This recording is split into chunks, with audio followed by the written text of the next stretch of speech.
Hello all, doctor Niyas ആണ് from ഡോപ്പ. നമ്മൾ exam ആയതുകൊണ്ടുള്ള പ്രിപ്പറേഷനിലെ കുറേ പ്രശ്നങ്ങളെ കുറിച്ചാണ് ഡിസ്കസ് ചെയ്തുകൊണ്ടിരിക്കുന്നത്. അപ്പോൾ നമ്മളൊക്കെ പഠിച്ചുകൊണ്ടിരിക്കുകയാണ്, എക്സാമിന് വേണ്ടി പഠിച്ചുകൊണ്ടിരിക്കുകയാണ്. അപ്പോൾ നമുക്കുണ്ടാകുന്ന കോമൺ ആയിട്ടുള്ള പല ഡൗട്ടുകളും സ്റ്റുഡൻസ് നമുക്ക് മെസ്സേജ് അയച്ച് ചോദിക്കുന്നുണ്ട്. അതിൽ വെരി കോമൺ ആയിട്ടുള്ള കാര്യമാണ് ഞാൻ ഇവിടെ എഴുതിയിരിക്കുന്നത്. ഞാൻ ഈ പഠിച്ചുകൊണ്ടിരിക്കുന്ന ഈ കാര്യം എനിക്ക് എക്സാം ഡേയിൽ ഓർമ്മ ഉണ്ടാക്കാൻ പറ്റുമോ, അല്ലെങ്കിൽ ഈ ഒരു പോയിൻ്റ് എനിക്ക് എക്സാം ഡേയിൽ ഓർമ്മയുണ്ടാവോ എന്നുള്ളതാണ് നമ്മുടെ ആങ്സൈറ്റി, നമ്മുടെ പ്രശ്നങ്ങൾ. കാരണം നമ്മൾ രാവിലെ മുതൽ വൈകുന്നേരം വരെ നന്നായി പഠിക്കുന്നുണ്ട്, അതിൽ കുറേ കാര്യങ്ങൾ നമ്മൾ ഓർക്കാൻ നോക്കുമ്പോൾ നമുക്ക് ഓർമ്മ കിട്ടുന്നില്ല. ഈവൻ ഞാൻ ഇപ്പം പഠിച്ചുകൊണ്ടിരിക്കുന്ന, അല്ലെങ്കിൽ ഇപ്പോൾ നോട്ടിൽ നോക്കിക്കൊണ്ടിരിക്കുന്ന, അല്ലെങ്കിൽ ടെക്സ്റ്റ് ബുക്കിൽ നോക്കിക്കൊണ്ടിരിക്കുന്ന ഈ ഒരു പോയിൻ്റ് ഇതേപടി എക്സാമിന് എനിക്ക് ഓർമ്മ ഉണ്ടാവുമോ എന്നുള്ളതാണ് നമ്മുടെ മെയിൻ ഡൗട്ട് ക്വസ്റ്റ്യന്. അതിനെ വളരെ സിമ്പിളായിട്ട് ആൻസർ പറയാം, എന്തായാലും ഉണ്ടായിരിക്കില്ല.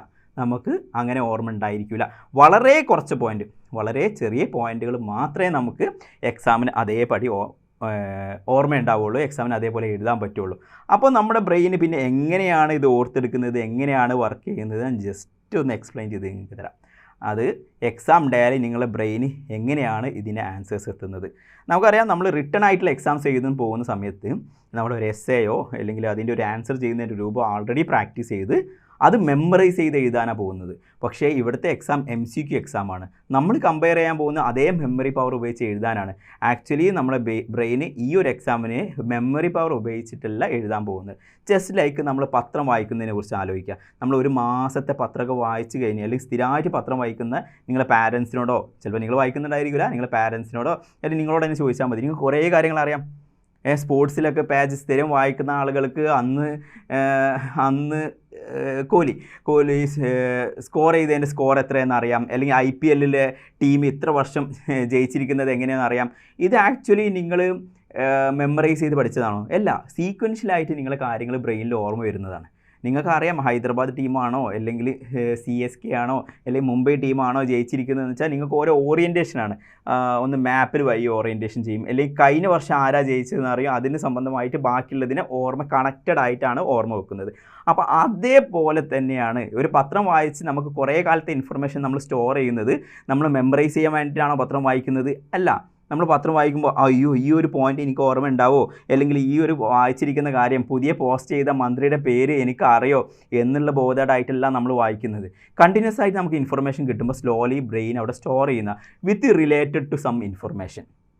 അപ്പോൾ നമ്മൾ ഫിസിക്സിലെ, കെമിസ്ട്രിയിലെ, ബയോളജിയിലെ ഒരു പ്രോബ്ലം അല്ലെങ്കിൽ ഒരു പോയിൻ്റ് വായിക്കുമ്പോൾ, അല്ലെങ്കിൽ ഒരു ഇക്വേഷൻ വായിക്കുമ്പോൾ വേറെ പല ഇൻഫർമേഷനായിട്ട് കണക്റ്റഡ് ആയിട്ടാണ് അവിടെ ഇരിക്കുക. അപ്പോൾ നമ്മൾ ഡയറക്റ്റ്ലി ആ ഒരു ഇക്വേഷൻ റിമെമ്പർ ചെയ്യാൻ നോക്കുമ്പോൾ നമുക്ക് സ്വാഭാവികമായിട്ട് ഓർമ്മ ഉണ്ടായിരിക്കില്ല. പക്ഷേ ഒരു ക്വസ്റ്റ്യൻ തന്നിട്ട് നിങ്ങളുടെ മുന്നിൽ തന്നെ അതിൻ്റെ ആൻസർ ഡിസ്പ്ലേ ചെയ്തിട്ട് ഇത് ശരിയാണോ എന്ന് ചോദിച്ചു കഴിഞ്ഞാൽ നിങ്ങൾക്ക് പറയാൻ പറ്റും, നിങ്ങൾക്ക് ഡെഫിനറ്റ്ലി പറയാൻ പറ്റും ഇത് ശരിയല്ല, ഇതായിരിക്കാനാണ് ചാൻസ് കൂടുതൽ. അപ്പോൾ നിങ്ങളുടെ ബ്രെയിൻ അന്ന് കൂടുതൽ ഗസ് വർക്കിലാണ് എൻഗേജ്ഡ് ആയിരിക്കുന്നത്, അല്ലാണ്ട് മെമ്മറിയിലല്ല.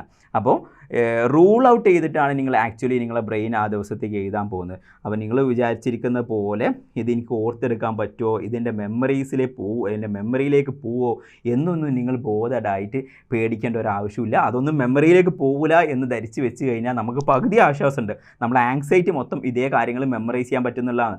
ഇപ്പോൾ നന്നായിട്ട് വായിക്കുന്ന 12 to 14 hours വായിക്കുന്ന കുട്ടികൾ എന്താ പറയുന്നത്, നെക്സ്റ്റ് ഡേയിലേക്ക് ഇതൊന്നും എനിക്ക് ഓർമ്മയില്ല. ശരിയാണ് അവർ പറയുന്നത്, നെക്സ്റ്റ് ഡേയിലേക്ക് ഇതൊന്നും ഓർമ്മ ഉണ്ടായിരിക്കില്ല.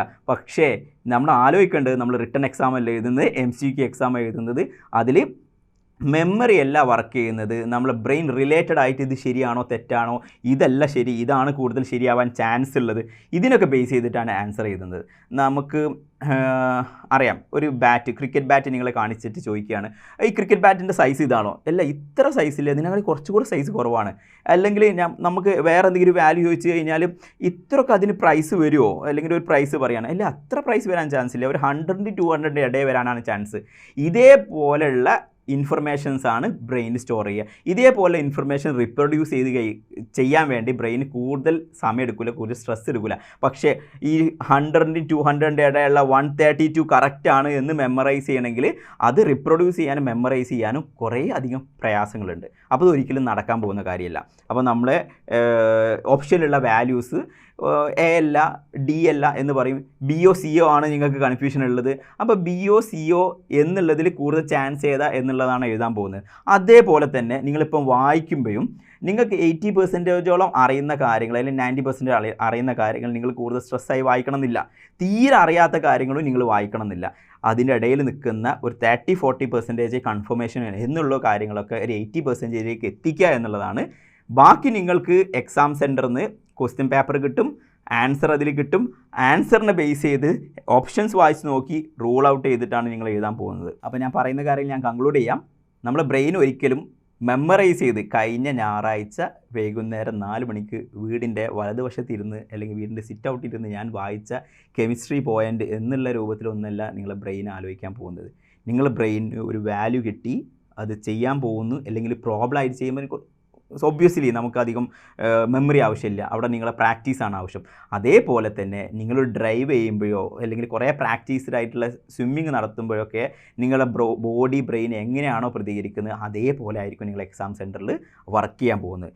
ഒരിക്കലും ഭയങ്കര കോൺഷ്യസ് മെമ്മറി ഓരോന്നും എടുത്ത് എഴുതുന്ന രൂപത്തിലായിരിക്കില്ല. അങ്ങനെ എഴുതുന്നുണ്ടെങ്കിൽ തന്നെ ഒരു 30 ക്വസ്റ്റ്യൻ ആകുമ്പോഴേക്കും നിങ്ങൾ ടയേർഡാവും, നിങ്ങൾ ഭയങ്കര ആൻഷ്യസ് ആവും. അപ്പോൾ ബ്രെയിനിൻ്റെ കാര്യത്തിനൊക്കെ ഫ്രീ ആയിട്ട് വിടുക, ബാക്ക്ഗ്രൗണ്ടിൽ ഒരു പാട്ടൊക്കെ ഓടിച്ചിട്ട് ഫ്രീ ആയിട്ട് അങ്ങ് വിട്ടേക്കുക. ബ്രെയിൻ അത് റെക്കഗ്നൈസ് ചെയ്തു, ഇതല്ല ഇതാണ്, അല്ലെങ്കിൽ ഇത് ഒരിക്കലും ആവാൻ ചാൻസ് ഇല്ല, അല്ലെങ്കിൽ ഇത് കൂടുതലാവാൻ ചാൻസ് ഉണ്ട്.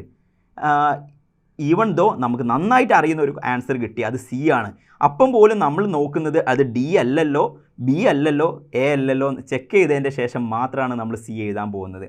അപ്പോൾ പറഞ്ഞു വരുന്നത് നമ്മളെ ബ്രെയിൻ ആ ഡേയിൽ വർക്ക് ചെയ്യാൻ പോകുന്നത് ഒരിക്കലും മെമ്മറീനെ ബേസ് ചെയ്തിട്ടില്ല, നമ്മുടെ എക്സ്പീരിയൻസ്, അപ്രോക്സിമേറ്റ്, പിന്നെ എന്താ പറയുക പ്രോബബിലിറ്റി, അങ്ങനെ കുറേ മാത്തമെറ്റിക്കൽ ടേംസ് ഉണ്ട്.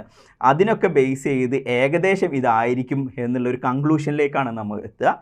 അതിന് നമ്മൾ ബ്രെയിനിന് കുറേ മെമ്മറി ആവശ്യമില്ല, ടെൻഷൻ ആവശ്യമില്ല, നന്നായിട്ട് പത്രം വായിക്കുന്നത് പോലെ പോയിന്റുകൾ വായിക്കുക. അപ്പോൾ നിങ്ങൾ ഇപ്പം വായിച്ചുകൊണ്ടിരിക്കുന്ന ആൾ ശ്രദ്ധിക്കേണ്ട കാര്യം എന്താണ്, നിങ്ങൾ ഫ്രീ ആയിട്ട് വായിക്കുക. അത് മെമ്മറിയിൽ ഉണ്ടോ ഇല്ലയോ എന്നുള്ള കാര്യം ബോധേഡാവേണ്ട. ബ്രെയിൻ ഡെഫിനറ്റ്ലി അന്നത്തെ ഡേ നിങ്ങളെ ഹെൽപ്പ് ചെയ്യാൻ വരും.